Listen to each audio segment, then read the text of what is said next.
देख रहे हैं आप, इसमें जल रखा जाता है। जल जो शुद्ध रहता है, शीतल रहता है, जल जो प्यास बुझाता है। पर सोचिए, यदि इस मटकी की माटी ठीक ना हो, यदि इसे भली प्रकार रौंदा ना गया, आकार देकर इसे अग्नि पर ठीक से पकाया ना गया हो, तो क्या होगा?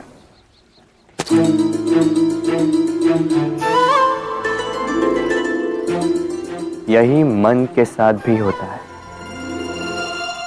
क्योंकि यदि प्रेम ये जल है तो इसकी मटकी है मन। मन रूपी पात्र में यदि विश्वास की माटी ना हो, यदि आंसुओं से उसे भिगोया ना गया, समय रूपी कुम्हार ने उसे आकार ना दिया हो और परीक्षा की अग्नि में उसे पकाया ना गया हो, तो प्रेम मन में नहीं ठहर सकता। तो यदि प्रेम को पाना है तो हृदय पर काम करना होगा और मन से कहना होगा, राधे राधे।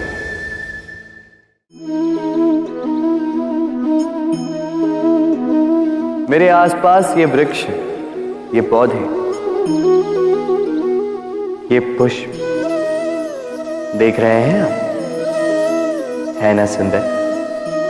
क्योंकि आपने इन्हें देखा है। इसी प्रकार जब प्रेम की बात आती है, लोग किसी का मुख स्मरण कर लेते हैं। ऐसी आंखें, वैसी मुस्कान, तिरछी भ्रूकुटी, घने केश, पर क्या यही प्रेम का अस्तित्व है? नहीं, ये उस शरीर का अस्तित्व है जिसे हमारी आंखों ने देखा और हमने स्वीकार कर लिया। परंतु प्रेम भिन्न है। प्रेम उस वायु की भांति है जो हमें दिखाई नहीं देता, किंतु वही हमें जीवन देता है। संसार किसी स्त्री को कुरूप कह सकता है, क्योंकि वो उसे अपनी तन की आंखों से देखता है, परंतु संतान उसी माता को संसार में सबसे सुंदर समझती है, क्योंकि वो भाव से जुड़े। तन की आंखों से देखोगे तो वैसे भी पहचान नहीं पाओगे जैसे राधा मुझे पहचान नहीं पाई। इसलिए यदि प्रेम को समझना है तो मन की आंखें खोलो और प्रेम से कहो, राधे राधे।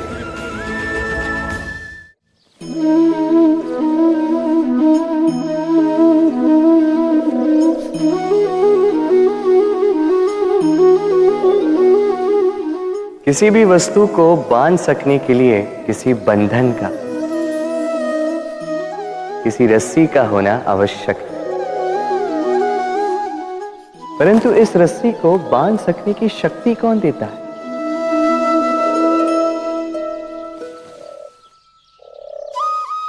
वो धागे जिनसे जुटकर ये रस्सी बनी। अब बताइए, प्रेम को किस रस्सी से स्वयं तक बांधेंगे आप?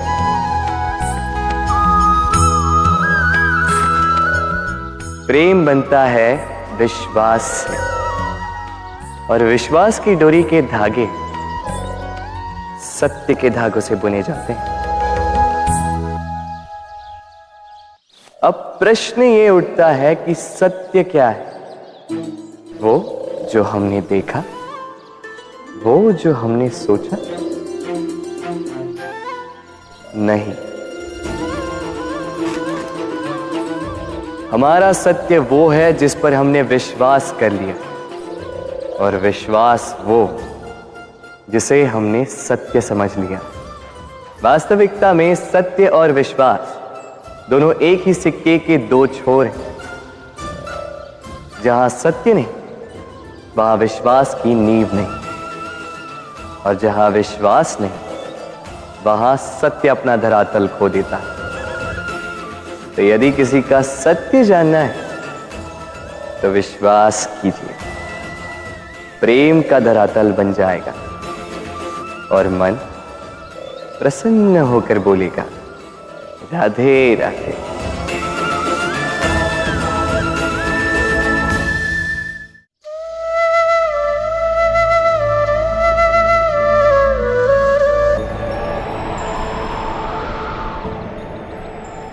जब भी प्रेम की बात आती है, हम सबसे पहले मन में एक नायक और एक नायिका का चित्रण कर लेते हैं। क्यों? आपके साथ भी यही होता है ना? पर क्या प्रेम केवल नायक नायिका के आकर्षण का बंधन है? नहीं, प्रेम तो परिवार से हो सकता है, माता पिता भाई बहन से हो सकता है, सखा मित्रों से हो सकता है, देश और जन्मभूमि के लिए हो सकता है, मानवता के लिए हो सकता है, किसी कला के लिए हो सकता है, इस प्रकृति के लिए हो सकता है। पर प्रेम कभी उस पन्ने पर लिखा ही नहीं जा सकता जिस पर पहले ही बहुत कुछ लिखा हो। जैसे एक भरी मटकी में और पानी आ ही नहीं सकता। तो यदि प्रेम को पाना है तो मन को खाली करना होगा। अपनी इच्छाएं, अपना सुख सब त्याग कर समर्पण करना होगा। अपने मन से व्यापार हटा दो, तभी प्यार मिलेगा और मन प्रसन्न होकर बोलेगा, राधे राधे। प्रेम प्रेम विधाता की सबसे सुंदर कृति, परंतु हर कृति को संभालना पड़ता है। अब इसी मूर्ति को देख लीजिए। जब कलाकार ने इसे रचा तब ये बहुत सुंदर थी, परंतु इसके पश्चात इसे संभाला नहीं गया। इसके स्वामी ने इसके देखभाल का कर्तव्य ठीक से नहीं निभाया और अब ये मूर्ति असुंदर लगने लगी। इसी प्रकार केवल कह देने से प्रेम नहीं हो जाता। इसके लिए आपको अपने कर्तव्यों को पूर्ण करना होगा। तो देश की रक्षा, परिवार और संबंधियों की सुरक्षा, संतान को संस्कार, जीवन साथी का आभार, ये कर्तव्य जब तक नहीं निभाओगे प्रेम से दूर होते जाओगे। तो यदि प्रेम का अमृत पाना है तो कर्तव्य की अंजलि बनानी होगी और मन से कहना होगा, राधे राधे। प्रेम संसार का सबसे पवित्र बंधन है, पर सच पूछो तो ये बंधन से मुक्ति है, स्वतंत्रता है।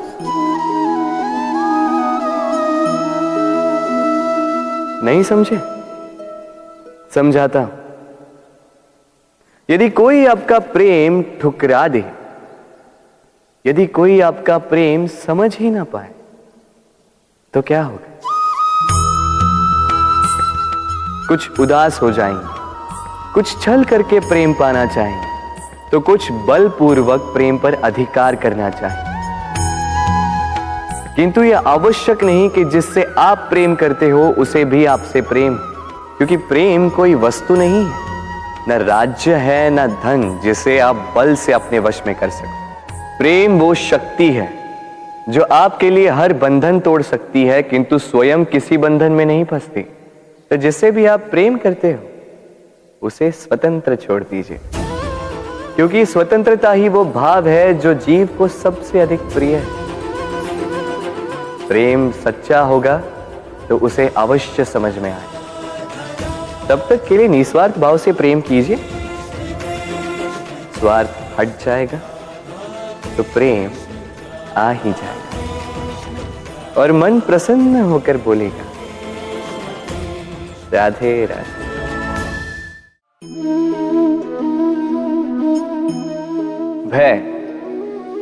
भय सबको होता है, चाहे वो पशु हो, पक्षी हो या मनुष्य।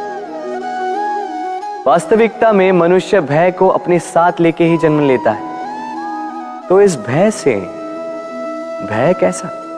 यदि भय बुरा भाव होता तो क्या इसे हम अपने साथ लेके जन्म लेते हैं?